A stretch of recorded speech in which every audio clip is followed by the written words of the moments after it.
What is up, guys? It's the Sound Alchemist, and today I am blessed to be sitting next to Gershwan. I didn't go to church, but I got blessed, y'all. And today we're back to answer your questions in another episode of 1, 2, 3 for the Greater. This is a video series where we answer the questions left by you, the viewer. If you have a question for us, comment down below. Put a question in front of your question because we get to those questions first. And that is what Akroth Dragon did. He asks, would Trazyn likely have a fully intact STC in his collection? Maybe.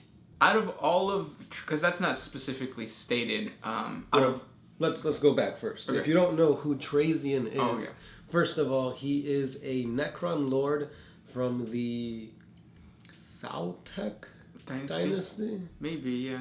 But he's a Necron Lord nonetheless. And he has a vast collection of relics and really crazy stuff on him. Think of the Collector from Marvel, but as a Necron. Yep. And in his libraries, or whatever it's called, he has some pretty badass stuff. We have a 40 facts video on on Trazyn the Infinite, and we go through all the things that he has in his vaults. Out of all of them, though, I think the craziest one is that he has a clone of Fulgrim himself. That's crazy, though. Like, yeah, the possibilities for GW to do something as badass, like bringing out Demon Primarch Fulgrim, and then at the same time bringing out like Loyalist Fulgrim would be amazing, because as the story goes, the clone Fulgrim actually hated the fact that real Fulgrim turned Chaos, and he's actually for the Imperium. So you could have a Loyalist Fulgrim in Warhammer 40K in that timeline at the same time as Demon Primarch Fulgrim. Right. So I think that's pretty crazy. The thing is, though, it's a clone, and as we've seen, clones are nowhere near what a Primarch is, as you can see through the Horus clone. But he wasn't crap. Yeah. So that would suck, but it would be kind of cool just to have them both on the battlefield at the same time, and it means that you could create a cool successor chapter with. Is it Emperor's Children? Yeah, right. Emperor's Children Gene Seed successor chapter, which I wonder who it is. I can't remember exactly, but I know there is a successor chapter that says that they're unknown founding, but in reality they're Emperor's Children. Out of everything that he has, though, what other things do you think are pretty The thing that first came to mind was that Golden Warrior he has, which is rumored to either be a Thunder Warrior or maybe Adeptus Custode. Yep. But I think the craziest thing, which as of right now, they're not technically part of his collection, is that he had like a whole company of Salamander Space Marines. Yep. Like, how? Yep. Space Marines are like the best of the best. They're super strong warriors. Obviously, we all know that. And he has a whole company in his collection. Yeah, and they came out during the Terran Crusade. Yep. So as Abaddon was charging towards Terra, it was them. I think there were Catachan Jungle Fighters. I think there were some other guys that just came out and actually fought for Guilliman against Abaddon and stuff like that. But they were 30k. All those people were 30k, so they were ancient. They still had their old power armor and stuff like that. Does he have a full STC, though? That was your question. Yeah. I would say he probably... Maybe. I mean, Necron technology is, like, in my opinion, way better than any STC. Yeah. Well, it depends. But still, like, why would he have an STC where he could have, like, where his homeland, or his homeworld technology is better? Yeah. But yeah. We'll see. Sorry for the barking hounds. Next question comes from Brian B. He asks, when the Loyalist Primarchs come back, who do you think will get the Emperor's Sword? Guilliman can fight, but his greatest asset is the administration of the Imperium. So who can benefit most from the Emperor's Sword? I think we've talked about this last week. Yeah, we mentioned it before. I still stand with probably Ferrus Manus, or not Ferrus Manus, Leman Russ. Leman Russ, or probably the Lion. Yeah, I agree. Having the Lion with the sword, because I think Leman Russ and the Lion have a special sword, but to have a flaming sword of the Emperor would be pretty badass. Next question. Oscar NG. How would the Imperium guard against the modern day Spec Ops of today? So think of our best elite soldiers. That's probably like average to like 40K, like guardsmen and stuff. Maybe. Because what I was thinking is that modern day special operations would... It's one of those like wounds versus elite. Or horde versus elite. Mm-hmm. So we would have the elite army with the special ops. And then 40K and the Imperial Guard would have the hordes of just Death Corps of Krieg, Cadian Guard, whatever regiment it is. They're just going to throw numbers at the special ops, and they're just going to get overwhelmed. Because in today's fighting, you don't want to die, obviously. Whereas what it seems like, the lore makes it seem as if though they want to die. That's where the whole meme, fix my bayonet and charge the Titan, or charge the demon or whatever. Yeah. That's why it's so funny. They want to die for the Emperor. They really want to get out of the misery of the Imperium, but yeah. So I would say the special ops wouldn't do so well. Next question. This one is by Random Clips. Would it be possible to revive the Emperor by making all the orcs believe he is okay and alive? No. Because even though orcs have to do with like probability and luck, I don't think it works in the way that you think it does. Yeah, I'm going to create a 40 facts video explaining WAAAGH energy, because WAAAGH energy is almost like psychic powers where like there's thousands of disciplines. And unfortunately, GW got rid of them, right? Mm-hmm. But yeah, we'll talk about it in some like a specific video. Just know that that's not how it works. Next question comes from Reject X7. If the Raven Guard and the Night Lords had a skirmish in the middle of a city, would anyone ever know other than the two sides because they're so sneaky and stuff? Yeah, obviously you'd hear the shooting of the guns, the chain swords ripping. Yeah, so.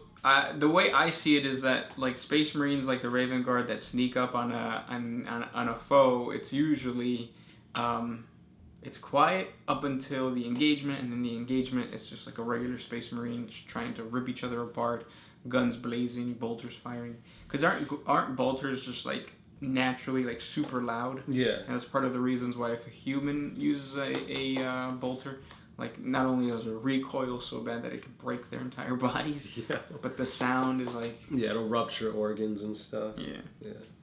So, yeah. Next question. This one is by Juan G.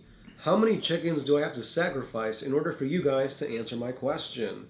Don't sacrifice any chickens, man. Right now, we got the whole Popeyes versus Chick-fil-A versus Wendy's.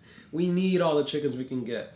Because for the past, month or 2 months, we've been feasting on that awesome chicken sandwich. And finally, the internet has found out, and now it's sold out. Yeah, Popeyes wins over anything. No, hands down. The only, I think it's not right for Popeyes to be placed up against Chick-fil-A or Wendy's. I think Popeyes needs to be, the sandwich anyways, needs to be placed...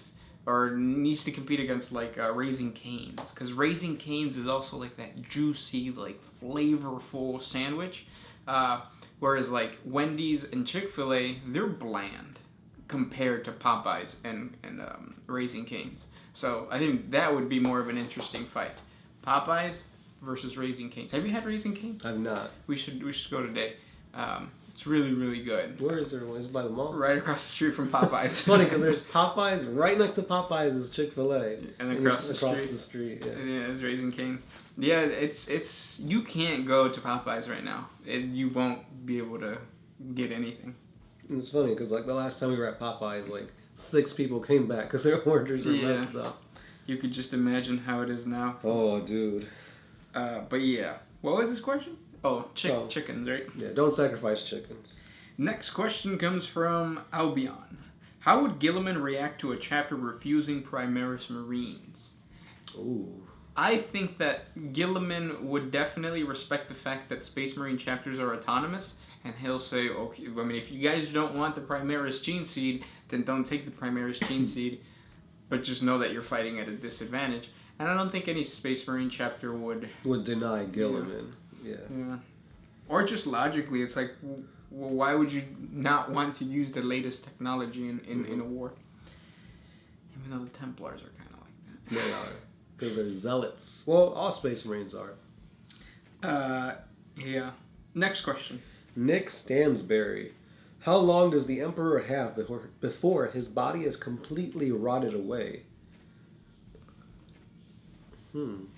Whenever GW wants to push that storyline? Yeah, I guess. Yeah. Because he's been on there for a long time, and, like, his body still has, like, skin and stuff. I'll say 50K. So I'll say 10,000 years. Because that sounds right. I don't ever think that GW is going to one day just come out with a 50K. Like, right now we're in the 42nd millennium. Like, they'll slowly... I don't think they're going to, like, keep going. It'll be 49.9999. Yeah, forever. Yeah. But there has been some pretty awesome fan fictions on Warhammer 50K. We did do... I think it was called The Shape of the Nightmare to Come.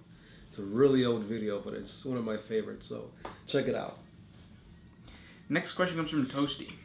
If the soul of an Eldar is like a bonfire compared to a human, which would be like a torch, what would the soul of a Primarch or the Emperor be comparable to? That's a good question. Well, it's got to be freaking massive. I feel like the Emperor would be like the sun. Yeah. Yeah. Agreed. I see the Emperor as kind of like a demigod in like Isha or Cain. I've done the 40 facts on Segura, Cain, and Isha lately, and what I've noticed is that I really do think that they are what the Emperor will become.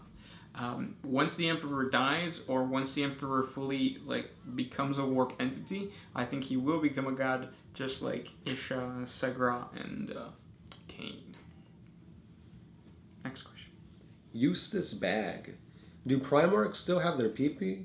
And if not, who do they turn to if they want one? Slaanesh or Nurgle? Slaanesh. Yeah, hands down Slaanesh. And they don't have one. They don't need one. They'll just get in the way. It's all about war. Mm-hmm. They probably don't have balls either. Or if they do, it's probably like inside themselves, or inside like something, some gene seed construct or something like that. Because that is a weakness in men. Mm-hmm. Terran ST2. I recently just heard about the Necron Celestial Orrery. I heard that it was particularly OP, even in Warhammer 40K standards. What exactly is it? Do you know? It's basically like a planet-sized... Think of like a Black Fortress, but like as big as a planet and like super OP. Like it's... Like a Death Star. Yeah, that's the closest thing that would make sense. Is that what got rid of the Storm something or another? Storm Wardens, I think it was called? It might have been. Or Sword Brethren. I think they were fighting on it. It might have been one of those, yeah. Next question comes from the Thousand Suns. Are the Chaos Gods killable? No, I don't think so. You literally have to kill all of their demons, all their greater demons, and then go into the warp and finally kill the god. Which, when you kill a demon, it just goes back to strengthen the god. And then the god will be stronger. So the gods you see right now, all 4 Chaos Gods, are actually a weakened version of what they could be, because they give out a portion of their power to create their demons. Yep. And as you kill demons, it goes back to the god. So, it's kind of a lose-lose situation. The next question comes from Robbie. Are Space Marines supposed to be the Emperor's new Men of Iron? No, so the Men of Iron are actually AI.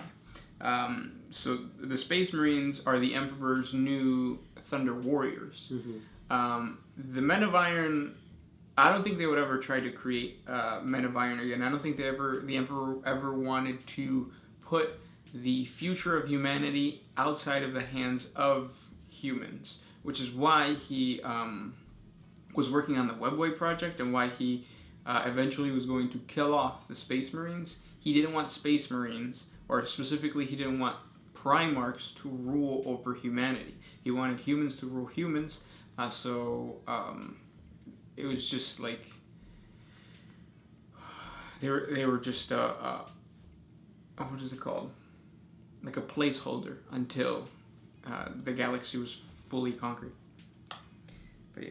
Yeah, a tool to be used and then discarded when you don't need it. Yeah, and AI nowadays is not. Can you imagine not having an iPhone or not having a smartphone? It's horrible. When the internet goes out, everybody's like freaking out. No battle scribe? What? I have to read a book? But yeah. Next question.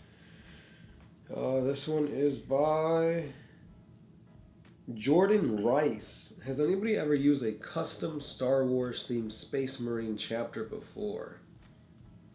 Yeah, I've seen it on Instagram, Pinterest, whatever it's called. There actually is like a Star Wars miniature game, and you could just use those models. Mm-hmm. Yeah. There's some cool conversions though. Mm-hmm. You get. I've seen some really badass. Space Marine Stormtrooper conversions, and also some Buzz Lightyear Space Marine conversions. I've seen that. There was this one really cool one. It was a Drukhari. What is it called? The ones that like the experiment and stuff. The Dark Eldar guys. Homunculi. But he had like the 4 arms, kind of like General Grievous. Oh, that's pretty cool. Yeah, it was really cool. Next question comes from Lythan. What if Conrad Kurz had an Alfred Pennyworth? Is that just Alfred from... Yeah, like his butler. Oh, okay. Why make a Primarch a butler? Yeah. I think it's because Conrad Kurz is connected to, like, his city of, what is it? Nostromo. It's like Gotham, so it's like having a Pennyworth. I think he would be chaotic, kind of like Lorgar had Corferon, and he had that other guy. Erebus, and they were both already corrupted, and they corrupted Lorgar further. I think if he had an Alfred, it would be a Chaos Alfred version of him. Mm-hmm. So instead of making him be better, it would just be making him turn to chaos more. Next question. General Revan. Would Wolverine be considered a wolfen or just a regular space wolf? With who? Wolverine. Oh. No, I think he would be like a regular Space Marine. I don't think he would be a wolfen because wolfen cannot turn back. And it seems like Wolverine can manage his rage, whereas a wolfen cannot. He would be more like a Sabretooth would be a wolfen. There you go. That makes sense. Yeah. And this will be the last question. It's by the Fool06. Can 3D printing technology be the doom for GW or any other company that sells models? What's stopping anyone from 3D scanning one model and 3D printing the same model into 100 models? So I don't know. It's like 3D printing, they can come up with the same quality models and everything, or if not, really close. Yeah. I think, though, that in reality, the technology to just buy a product from GW now, go home, create casts from it, and then print your own, or not print your own stuff, but like cast or do your own stuff. It's there. You can do it, and it's not that hard. You can go to your local like Michael's or Blick store and buy all the things, and you can take one box set that costs you $50, and you can make like 5 of those with something that's going to cost you like $23 at Michael's or like a craft store. The thing is that the time that it takes and just like doing all that is too time consuming. And with 3D printing, it's kind of the same thing. Yeah, you could 3D print. You could scan and 3D print a model. But I think the ability to just go to the store, pay $30, and then get your thing, and it just seems easier to do. Yeah, and not just that, but you're helping out the hobby that you like. You're giving them business. You're letting them know, hey, I'm a paying customer. I'm going to come here and I'm going to buy stuff. Yeah. So if everybody did that, that really severely hurt GW. I think what we're gonna see though, and this is the best company to showcase this is Hero Forge, is that we're gonna end up getting the ability to go to the GW store and buy these, or you could 3D print for less. So right now, like the average troop box set is $30 because GW raised their prices. And I bet you, like in the future, it'll be like you can go to the store, buy it for $30, or you could just stay home, 3D print it on your computer for like $15. That way, they don't have to pay for the overhead of producing the thing. You're taking, you're doing that yourself, and Hero Forge does that. Even though I've never used the 3D printing thing for Hero Forge. I don't even know they had that. Yeah, it's I think $10. Oh really? It's either $10 or $20. Oh wow. Because how much is the most basic model? $20. Okay, so and it's then $10 shipping. Yeah, so it's $10 and you can just print it at home. So yeah. Well, those were the questions for today. If you guys have more questions for us, comment down below. And if you guys enjoy our content, don't forget we have a Patreon. Simple $1 a month helps us create more videos for you guys. Sound Alchemist. Gershwin. We are out. Oh,